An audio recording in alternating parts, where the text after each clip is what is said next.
Analyse sur espace miné, toujours avec les démineurs sur ce magnifique plateau. Prenons donc la thématique centrale de cette deuxième édition de la semaine, stratégie pour assurer la pérennité de votre entreprise. Un sujet ou alors un aspect, voilà, c'est le bon mot, souvent assez négligé quand même par les entrepreneurs et pourtant très important qui permet d'assurer la durée, la durabilité, n'est-ce pas, de votre entreprise. Elle peut exister, on peut l'avoir créée, mais comment faire pour qu'elle dure, pour qu'elle soit pérenne, pour qu'elle continue d'exister tout en remplissant les conditions nécessaires et en restant, on va dire, éligible, si on parle justement de concurrence. Quelles sont les stratégies clés pour bâtir une entreprise solide et viable, surtout sur le long terme, tout en restant bien sûr compétitif.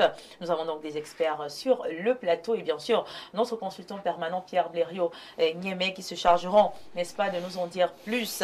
Pour entrer de plein pied dans ce débat, naturellement, il est question pour nous d'essayer de souligner un mot-clé dans la thématique, la pérennité. Comment assurer la pérennité d'une entreprise? Mais c'est quoi la pérennité? Sur quoi est-ce que repose la pérennité d'une entreprise?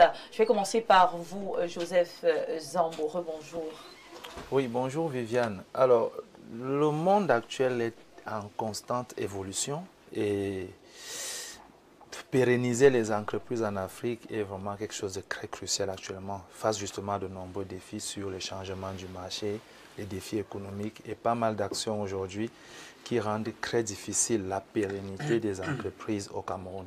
Quand on parle de pérennité, ici on parle justement de la durée sur le temps, parce que la majorité des fois, les entrepreneurs dans le climat et la conjoncture économique actuelle, on a du mal à vivre à plus d'une année.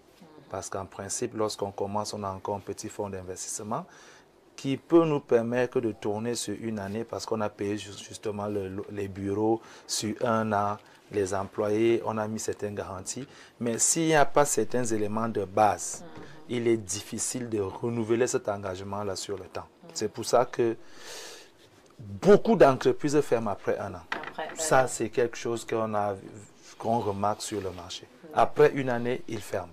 Parce qu'il faut, le bailleur des bureaux te dit qu'il faut payer une nouvelle année.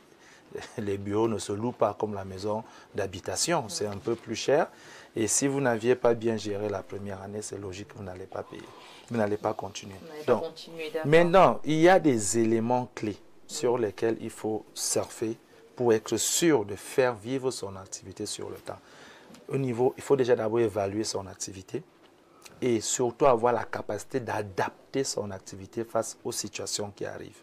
L'adaptation ici, c'est la clé même maîtresse parce que le marché change, les prix peuvent changer, des fournisseurs peuvent changer, il y a tellement de choses. Les problèmes sont résolus et d'autres naissent. Voilà, chaque jour il y a des éléments qui, rien n'est constant.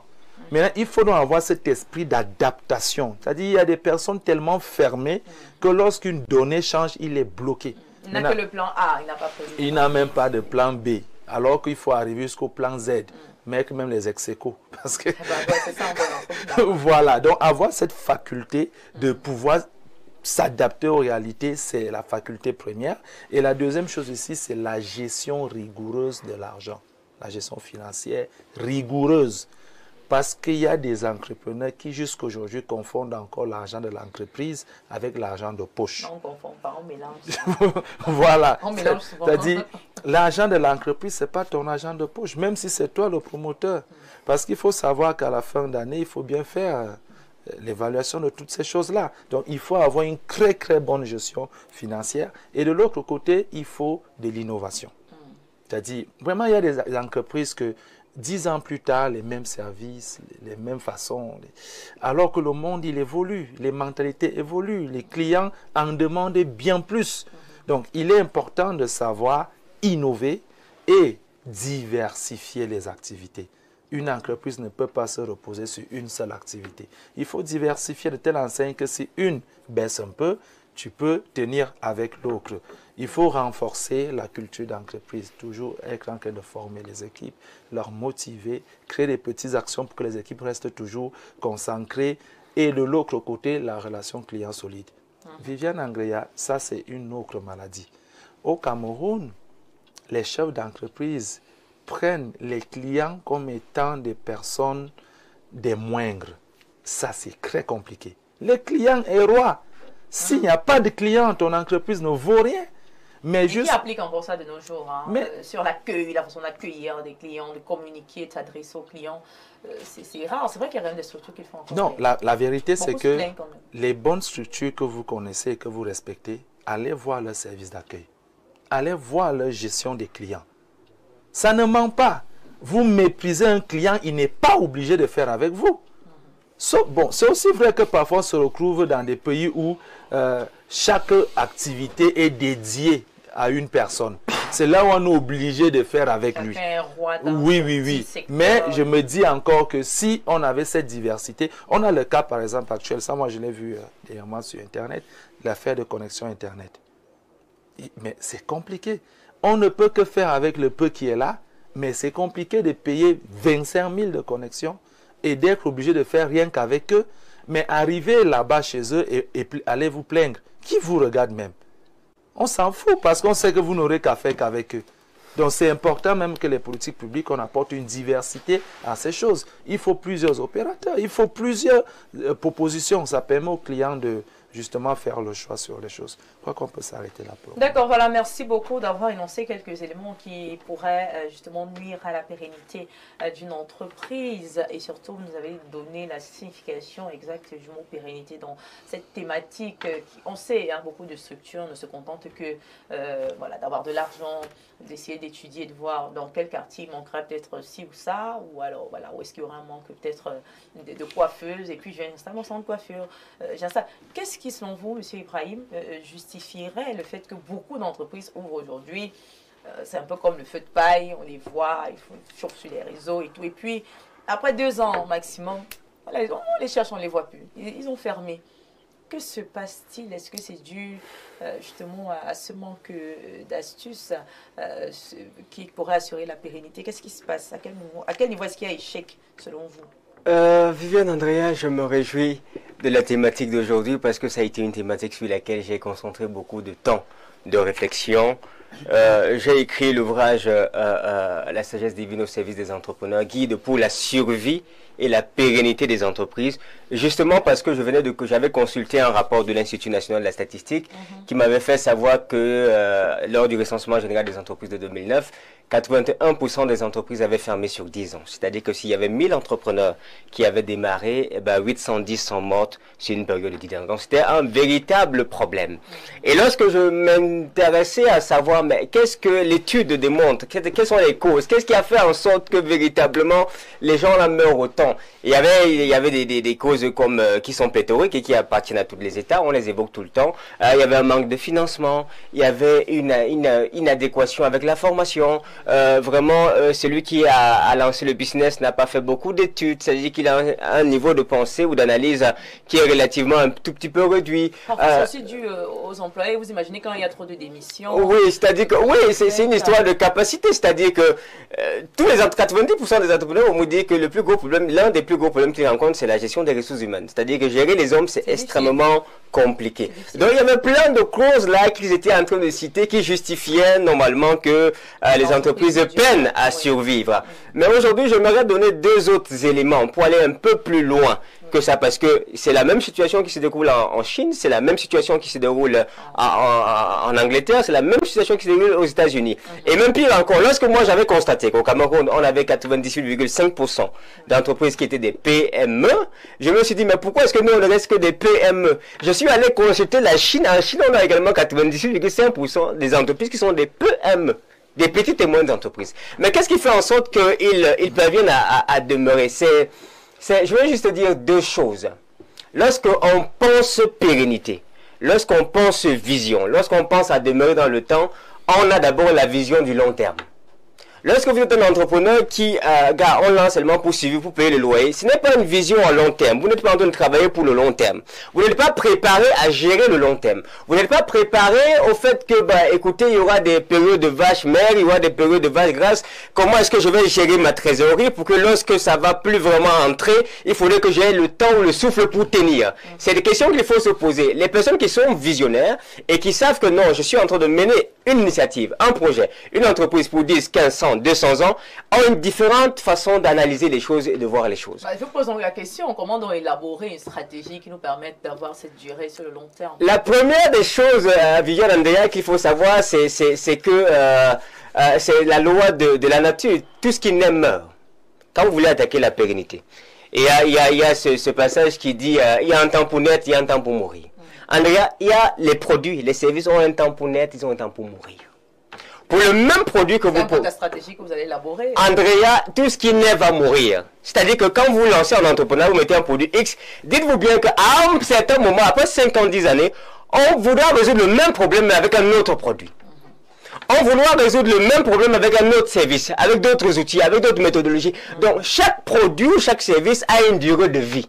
Et le fait que vous lancez un produit, le produit, il va arriver, il est innovant. La population commence à dire, il y a une nouvelle marque de, je sais pas quoi, de greffe qui est sortie là. Et puis, tout le monde commence à courir comme ça pour prendre la nouvelle greffe qui est sortie là. Après, à un moment, tout le monde en parle, ça atteint son optimum. Après, c'est la suite, il n'y a pas 46 solutions. Parce qu'il y a quelqu'un ailleurs qui a innové, qui a proposé mieux. Et vous, à votre niveau, qu'est-ce qu'il faut faire? Ce produit-là, il faut prévoir qu'après un certain temps, il va mourir. Alors, qu'est-ce qu'on fait? Et commencer à anticiper pour régénérer, innover, améliorer et proposer autre chose. Quand vous regardez les brasseries au Cameroun, les brasseries, ils nous trompent là. Il y avait un jus qu'ils avaient proposé là avec je ne sais pas quel nom. Après, ils ont changé la bouteille. C'était le même jus quand je l'ai bu, mais ils ont appelé ça autrement. Parce que les hommes aiment la nouveauté, le nouveau produit. Donc, ça doit mourir. Et il faut prévoir déjà ça d'entrée de jeu. La deuxième chose que je veux dire pour que les entrepreneurs sachent qu'ils peuvent traiter le cas de la sérénité, c'est la maîtrise des temps et des circonstances. Ça manque énormément à beaucoup d'entrepreneurs. Je vais me permettre, parce qu'on a commencé avec un ton pastoral, d'évoquer un verset biblique qui, moi, m'interpelle beaucoup. Il se trouve dans le livre d'Ecclésiaste 9:11, il dit « J'ai encore vu sur le soleil que la course n'est pas aux agiles, ni la guerre aux vaillants, ni le pain aux sages, ni la richesse aux intelligents, ni la faveur aux savants, car tout dépend pour eux des temps et des circonstances. » Autrement dit, c'est pas parce que vous êtes agile que vous allez gagner la course. C'est pas parce que vous êtes vaillant que vous allez forcément remporter la guerre. C'est pas parce que vous êtes intelligent que vous allez devenir riche. Il y a beaucoup de personnes qui sont intelligents, ils deviennent pas riches. C'est pas parce que vous êtes un savant que vous allez avoir des faveurs. Tout dépend, Viviane Andrea, des temps et des circonstances.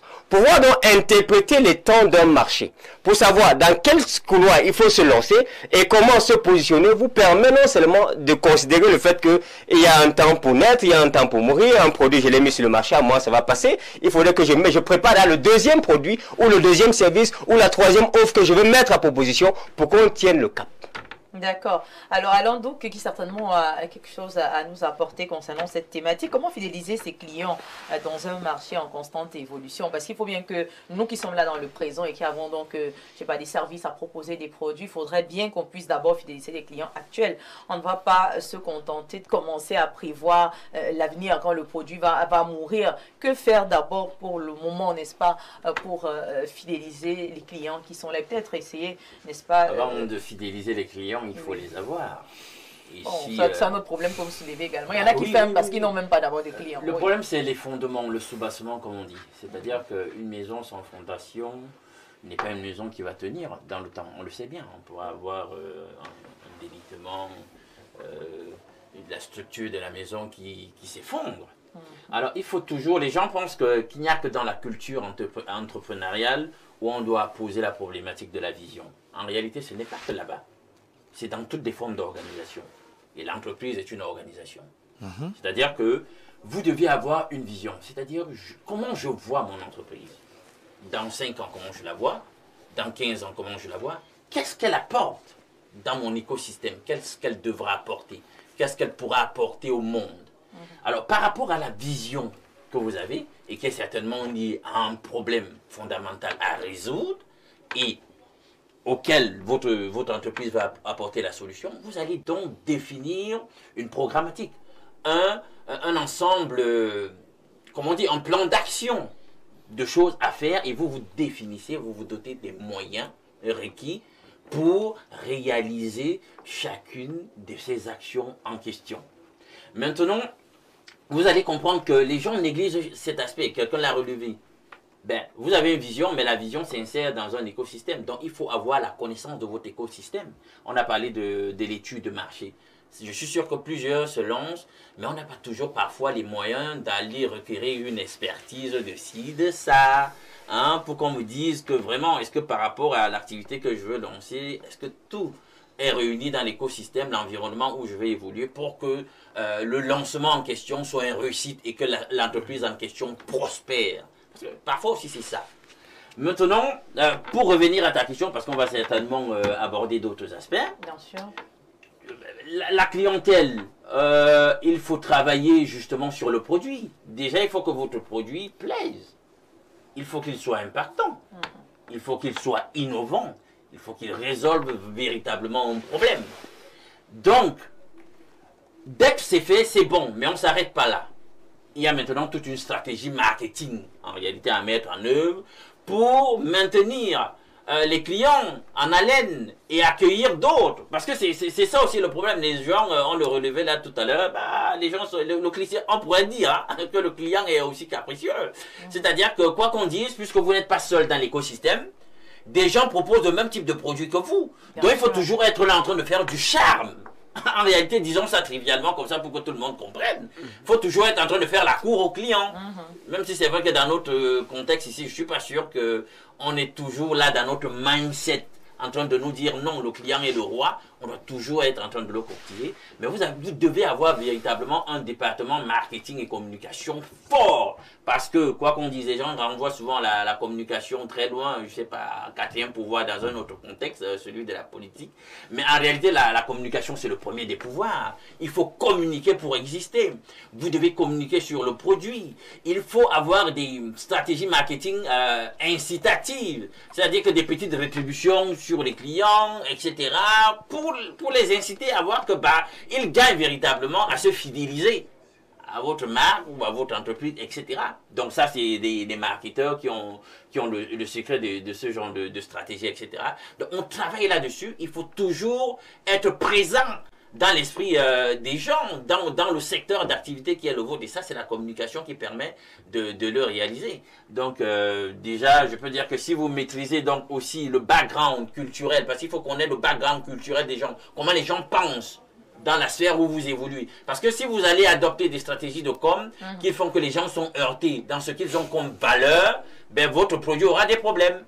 C'est une mauvaise com. Voilà. Donc, du coup, même dans le lancement, commencez déjà à connaître vraiment ici les gens, ils ont quel mindset, ils aiment quoi, ils n'aiment pas quoi. Il ne faut pas communiquer de telle ou telle manière avec eux pour ne pas leur heurter dans leur sensibilité. Donc, il faut connaître les codes sociaux même. Parce que les gens ne connaissent pas que la science même entrepreneuriale est balai un ensemble de domaines, jusqu'à la psychologie. Merci Alain. Donc, on va également prendre l'avis de Pierre Olivier sur le plateau ce matin. Alors, on a constaté que beaucoup, pour échapper donc à ce problème lié à la durée, optent pour la diversification, hein, et diversifier les produits, les services. Est-ce que c'est une stratégie efficace? Est-ce que c'est toujours une stratégie efficace pour la durée d'une entreprise?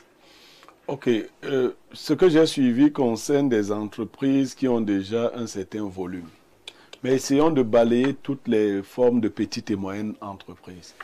Il y a des entreprises qui vont inéluctablement mourir. Il n'y a rien à faire pour une raison simple. Celui qui joue le rôle d'entrepreneur n'est pas le vrai financier au départ. Vous comprenez? Je veux dire que si j'ouvre un salon de coiffure à un jeune homme ou à une jeune femme, peut-être de 2 millions, et je le laisse dans cet état-là, il ne pourra pas tenir. Dans ce genre d'entreprise, il faut un accompagnement permanent. Il n'a peut-être pas les ressources pour la gestion financière. Il verra au début qu'il a beaucoup de produits. Si la coiffure doit se faire à 2000, si son ami arrive, il dit j'ai 500, il va le coiffer parce que les produits sont disponibles. Mais il n'a pas toute la formation, il n'est pas suffisamment outillé pour savoir qu'il faut une certaine comptabilité, parce qu'il va falloir réacheter à nouveau des produits en dégageant probablement une marge bénéficiaire.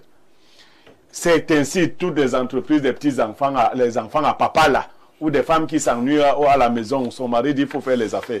Bon, ça échoue, parce qu'on ne tient pas rigoureusement une comptabilité. Ce que je vais dire, c'est que le premier élément, c'est que si celui qui gère l'entreprise n'en est pas capable, il faut qu'il y ait quelqu'un qui tienne une comptabilité quotidienne. Combien de structures ont une comptabilité? L'argent entre, il sort comme il entre. Tu rentres le soir, vous avez travaillé combien ici? On te dit 75 000. Tu prends 50 000. Tu vas. Et si tu as un problème, tu appelles là-bas. Vous avez combien là-bas en caisse? On te dit, vous voyez, si vous ne commencez pas par là, la bonne tenue de la comptabilité. Deuxième élément qui rentre toujours dans les finances, Zambolo disait, l'entrepreneur n'est pas quelqu'un de riche, parce qu'il n'a presque jamais d'argent. Le vrai entrepreneur n'a presque jamais d'argent. Pourquoi? Parce qu'il passe le temps à réinvestir. Mais bien sûr! Mais c'est un risque Tout le temps. aussi. Non. C'est le style de vie qu'il a choisi. C'est le style. Lui, comme vous venez travailler à Info TV, lui, son capital, c'est ça son emploi. Il ne fait pas dormir l'argent. Il ne thésaurise pas. Vous parlez donc de la diversification. Sauf que quand vous diversifiez, ne vous éloignez pas trop de votre produit, de votre activité principale. Ça veut dire, comme vous avez dit, peut-être un salon de coiffure et puis vous allez peut-être ouvrir, je sais pas, un restaurant ensuite. De toutes les façons, faites en sorte de créer des passerelles. Corrélation entre le travail, parfum. Voilà, entre l'activité principale et les nouvelles activités, pour que vous-même vous puissiez bien circuler. Dans... Maintenant, le troisième phénomène, je vous prends un cas, j'ai vu des jeunes gens qui ont mis ensemble leurs moyens pour ouvrir une agence de transport. Ils sont allés dans un pays, là, ils ont acheté les cars. Tous, au départ, avaient été des gens qui ont travaillé dans les agences, qui volaient l'argent en agence, qui connaissaient toutes les techniques là pour... Une fois qu'ils sont devenus patrons, personne ne voulait plus faire le travail de surveillance qu'il faut faire. Ils étaient déjà des patrons. Ils ont oublié que ce qu'ils faisaient, on va le leur faire. Qu'est-ce que cela permet de comprendre? L'entrepreneur est le premier employé de sa propre structure. Si vous vous déconnectez de votre structure, elle va mourir. Si vous aimez être patron ou patronne, quand vous arrivez, vous êtes assise ou assis, ainsi de suite, ça va, il n'y a même pas, puisque on va vous aimer dans votre place assise là-bas et on va vous scier. Vous voyez en dessous. Vous n'allez pas voir des entrées. Vous n'allez pas voir. Vous croirez, on peut même vous donner l'impression qu'il y a les entrées. Vous avez acheté les produits de 3 millions. Mais vous ne vous êtes pas rendu compte qu'on ne vous a que donné 1 million pour les produits de 3 millions que vous avez achetés. Mais vous êtes contente d'avoir 1 million. C'est quand vous allez réacheter les produits que vous allez vous rendre compte que les rayons sont vides. Ah, vous voyez la chute? Donc, l'entrepreneur, le véritable. C'est pour cela qu'il faut toujours, ou très souvent, mener l'entrepreneuriat dans des activités qu'on maîtrise déjà. Magnifique. Il est difficile d'être voilà, il est moins difficile moins facile d'être dupé dans une activité. Mais quand même, il y a des experts, hein. Moi je connais voilà, un jeune qui avait une cave là, qui s'est fait duper, ça veut dire qu'il avait tant d'expérience. Mais qu'est-ce que les gars faisaient? Les gars, tous les jours ils venaient, ils trouvaient bien ses bouteilles. Non, ils n'avaient pas d'expérience. Tu n'avais pas besoin de dire. C'était un fou. Non, ton gars était un fou. Parce qu'il y a deux choses dans les caves et dans les hôtels. Soit on vide les bouteilles, on met de l'eau. Tu vois les bouteilles là, il n'y a rien là. Soit on vend tes bouteilles, on achète les mêmes bouteilles, on remplace. Donc en fait, toi tu payes la location et tout le reste pour le vendeur. Lui là, il a sa caisse, une sous-traitance et c'est toi qui assumes les factures. Et il s'est senti vite patron. Tu ne peux pas avoir une structure comme une cave. Attends, moi je ne comprends pas ça. Pourquoi tu ouvres une cave? Tu n'as pas de temps pour gérer une cave. Tu ouvres une cave pour qu'on dise que tu as une cave à essence, c'est ça? Non, là il y a un problème. Mauvais investissement. Si tu veux ouvrir une cave, dans ces conditions-là, tu fais un contrat avec quelqu'un et lui, il te verse de la plus-value. c'est lui qui est responsable. Tu n'entres pas dans le risque. Parce que tu veux qu'on dise que c'est ta cave qui a essence, d'accord. Le gars va te donner l'impression que tu as une cave à essence alors que tu n'as rien. C'est lui le vrai patron. Je vois des gens qui achètent des taxis. Tu n'es pas taximan. Tu ramasses un type, tu dis que conduis-moi le taxi ici. Mais c'est lui qui... Il y aura un seul patron pour le taxi là. Et jamais toi. Voilà. Donc, si tu veux faire dans le taxi, si tu as les moyens d'être taximan, tu es taximan. Moi, tu viens me dire, je vais acheter un taxi, je te dis, laisse cette affaire. Si tu es taximan, oui, on peut te financer. Étant toi-même au volant, tu vas voir la réalité. Vous comprenez? Ok, voilà, merci beaucoup. C'est vrai que beaucoup parlent également de la formation en continu. Quelle place donner donc voilà, la formation en continu et à l'implication des employés. Est-ce que les employés n'ont pas également leur rôle à jouer dans la durabilité, n'est-ce pas, d'une entreprise, Joseph Zambo? Oui, ce que je veux dire par là, c'est que c'est obligé. Moi, je dis toujours ça à mes équipes. La qualité des employés manifeste directement la qualité de l'entreprise. Mauvais employé, mauvaise entreprise. Ça ne ment pas. Donc, c'est la chose même la plus difficile. Avoir des collaborateurs qui comprennent, cernent l'activité et qui peuvent l'apporter parce que tu ne seras pas toujours présent et face à toutes les réalités. C'est-à-dire, s'il y a un employé qui parle mal au client et que toi, tu es dans ton bureau administratif en train de signer les documents, tu ne peux pas être à la fois dans ton bureau, à la fois au bureau commercial. Et parfois, il y a une difficulté. Hein. Vous avez certes cet employé qui peut-être ne gère pas bien les clients, mais qui de l'autre côté est magnifique. C'est-à-dire irréprochable en termes de rendu. Ça veut dire, je sais pas, si on est dans un salon de coiffure, par exemple, vous savez, c'est-à-dire c'est votre meilleur coiffeur ou votre meilleur coiffeur. Oui, Viviane, il y a trois choses qu'on qualifie. Il y a trois choses qu'on qualifie un professionnel. Il y a le savoir-faire, le savoir-être, il y a le savoir-faire. Vous voyez? Maintenant, le savoir-faire, c'est savoir cresser. Vous avez pris le cas d'un salon de coiffure. Vous cresser, c'est quelque chose que vous maîtrisez. Mais il n'y a pas que savoir cresser qui... Tout le monde peut apprendre à cresser et peut le faire. Mais il y a une deuxième chose, c'est le savoir-être. Ça, c'est le comportement. Il y a des personnes invivables parfois dans nos entreprises. C'est-à-dire, c'est compliqué. Mais ce que moi, je voulais expliquer par rapport à ce que M. Alain Douk a dit tout à l'heure, c'était au niveau, il parlait du côté marketing. Il y a une trilogie dans une entreprise aussi qu'il faut absolument mettre en place pour faire rentabiliser son entreprise et faire durer sur le temps. C'est le côté communication, marketing et commerce. Les trois jouent ensemble. Vous réussissez les trois, vous avez résolu le problème de la pérennité de votre entreprise. D'accord. Alors, Ibrahim Maxime, j'ai une question également pour vous. Est-ce qu'il y a un moyen, à un moment donné, d'évaluer qu'une entreprise est donc sur la voie, n'est-ce pas, de la faillite, ou alors même plutôt sur la bonne voie, sur la voie de la pérennité? Est-ce qu'il y aurait des éléments qui pourraient déjà nous alerter? Le cahier comptable. Attention. Ah, je te dis non, parce que il a tout à fait raison. Mais combien d'entreprises ont dans le cahier comptable? Voilà. C'est-à-dire que... non, même si même pas ça, il te faut un cahier comptable. Mais on pose cette question-là depuis... Tu sais, dans l'entreprise, quand tu veux survivre, il y aura des périodes de vase grasse, il y aura des périodes de vase maigre. Et ce qu'il faut, c'est que tu commences à économiser en veillant sur ce qui est entré, ce qui sort, pour les périodes où tu vas moins vendre. Donc, l'élément clé, c'est ta capacité financière. Ces entrepreneurs-là qui n'ont pas de cahier comptable ou qui n'ont même pas un minimum de formation en comptabilité, ne serait-ce que pour recenser ce qui est entré, ce qui est sorti et ce qu'il en reste, ils devraient sérieusement se lancer dans cet exercice-là. Ça leur épargnerait bien des mots. Le cahier comptable, merci beaucoup. On va prendre quelques messages concernant la thématique cette fois-ci.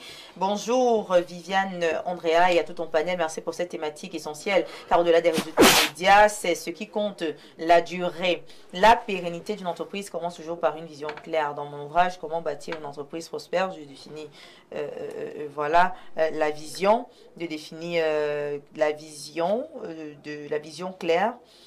D'accord. La vision comme l'image inspirante de ce que l'on veut accomplir à long terme. Elle donne donc du sens, guide les décisions et permet d'évoluer sans se perdre. Mais une vision sans leadership ne suffit pas, comme l'a rappelé justement des personnes sur votre plateau. Le vrai leadership ne se limite pas à diriger, il inspire, forme et transmet. Voilà, c'est le message de Eugène Samuel Ngouette. Merci à cette belle tribune. Pensons dès aujourd'hui à ceux qui porteront le flambeau demain.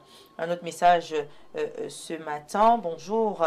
à tout le panel, beaucoup de patrons confondent le chiffre d'affaires au bénéfice, d'où la chute libre. Après un an d'existence, dès qu'il touche 10 millions, le rythme de vie change. Alors qu'il n'est qu'au début, Alex, depuis Douala. Bon, moi-même, j'ai 10 millions, mon rythme de vie va d'abord changer. Ouais, j'ai 10 millions et je dois encore vivre comme si... Non, mais c'est que tu n'es pas entrepreneur. Non. Tu n'es pas entrepreneur. Non, il ne faut pas qu'on ressente quand même quelque chose. Non, ça n'est pas encore le Ce n'est cas. pas une question de démontrer que tu as. Quand tu as 10 millions, C'est 10 millions. C'est une question de démontrer. C'est une jet-setteuse. Et puis ça peut être 10 millions qui travaillent quelque part. Tu n'as pas besoin de montrer que tu les as. La vie te donne 10 millions pour gagner au moins 2 ans de suivi de ton entreprise. Toi, tu bousilles ça en un jour dans bois de nuit sur les perruques. Tu n'as rien non, compris. pas sur les perruques quand même. D'accord. Merci beaucoup, les perruques. Bonjour à toi, Aurélie Matinale, Elena Tomato d'Info TV, la Mozart de la modération. D'accord. Chacun a son nom. Elena Tomato là. Alors, j'apprécie bien les propos d'Alain Douk, je suis du même avis. Le conseil que je peux donner, c'est qu'ils doivent beaucoup prier, d'accord. Et la suite, qu'est-ce qu'il dit pour la thématique actuelle? Il dit, c'est toujours comme ça que ça commence à prendre à entendre que, oh, j'espère que... Bon, je ne comprends pas très bien le message, je préfère m'arrêter là. Bonjour sur le panel. Voilà, déjà lu celui-ci. Très belle émission. Viviane Andrea, vous donnez la bonne humeur même aux malades. Merci encore. Je suggère que vous alterniez désormais. Voilà. Comme ça, de temps en temps, parfois, ici peut être consultant. Il est très riche et intelligent. Gaël de Nkomo. En tout cas, merci pour le compliment.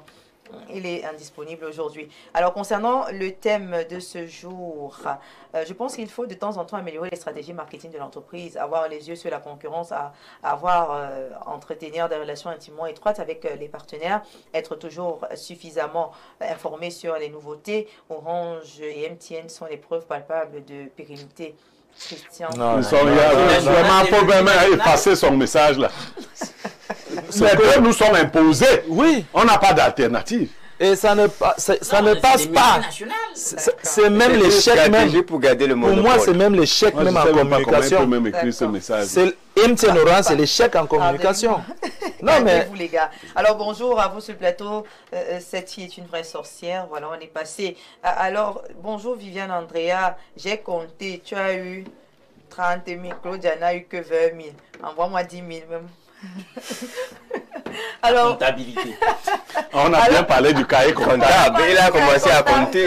Alors, on va prendre voilà votre dernier mot, Pierre Blériot-Nyémé. Non, mon dernier mot, c'est que l'entrepreneuriat n'est pas une aventure, au sens banal du terme. C'est un engagement. Et vous devez avoir de solides qualités mentales si vous voulez être entrepreneur.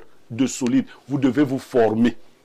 C'est pas de la rigolade. Donc l'entrepreneur aussi doit se former. Beaucoup. Et continuellement se former. Si vous rentrez dans ce domaine et vous n'avez pas le désir de vous former tout le temps, vous allez péricliter. D'accord, merci beaucoup. Votre mot de fin, Joseph? Moi, c'est comme j'expliquais tout à l'heure, j'aimerais que tous les entrepreneurs, surtout ceux qui sont dans le monde de vente de services et produits, que tout le monde essaie de maîtriser la trilogie des 3 éléments de l'entreprise. Comme je disais, la communication, c'est rendre visible. Le marketing, c'est la relation avec les clients. Et le commerce, c'est vente et achat. C'est important de maîtriser les 3 et surtout les aligner. On ne peut pas diriger une entreprise avec seulement la communication et de penser que la communication va faire entrer de l'argent. On ne peut pas avoir une entreprise où il y a seulement le bureau marketing et de croire que le bureau marketing seul va pouvoir servir ou le bureau commercial. C'est les 3 bureaux ou les 3 expertises réunies ensemble qui font que l'entreprise soit visible, qu'elle puisse bien gérer ses clients et qu'elle puisse faire entrer de l'argent. Magnifique, on retient cela. Ibrahim Maxime Julien, votre mot de fin en tant qu'expert, bien évidemment. Dans le considérer que l'entrepreneuriat c'est un tout, ce n'est pas une opération ponctuelle. On ne fait pas une chose en entrepreneuriat, on fait un ensemble de choses. Par exemple, lorsque Alain Douk parlait de stratégie marketing, dans la stratégie marketing, il faut des actions pour attirer le client, il faut des actions pour pérenniser le client, il faut des actions pour inciter le client. Il faut faire tout cet ensemble-là pour que les choses puissent bouger. C'est la chose que j'aimerais qu'on reconnaisse. Et puis l'autre chose que j'aimerais dire, c'est qu'en entrepreneuriat, il faut avoir le cœur. Le cœur de comprendre, on sème avec douleur, on moissonne avec allégresse. Récemment, j'ai eu de l'argent, mais dès qu'il y a une loi en entrepreneuriat des finances qui dit quand tu as l'argent, investis d'abord, ensuite survis. D'accord. Donc ne prends pas l'argent, tu vis d'abord, après tu investis, il ne restera plus rien à investir. Merci beaucoup. Alain, donc Oui. votre mot de fin. Il y a un angle, puisqu'on parle de la durabilité des entreprises, la durabilité d'une entreprise est en adéquation avec la durabilité des ressources. Il faut qu'il y ait de l'argent et que ça dure. Donc rassurez-vous, qui sont mes partenaires qui peuvent me venir en soutien, qui sont les financeurs? Est-ce que dans la démarche, le cheminement, à n'importe quel niveau du processus d'évolution ou de croissance de l'entreprise, je peux compter sur eux? Et maintenant, puisque je vais vendre, puisque je dois commercialiser le produit, il y aura des ressources. C'est la fin, Alain Donc. Je sors par là. Oui. Il faut donc pouvoir, avec le peu de ressources, c'est-à-dire que veiller sur les ressources là et capitaliser. Et qu'est-ce qu'il faut? Les sciences de gestion. On les néglige, il faut les sciences de gestion, la gestion financière, la gestion comptable, etc. Il ne faut pas négliger ces affaires. Magnifique, merci pour cet ajout.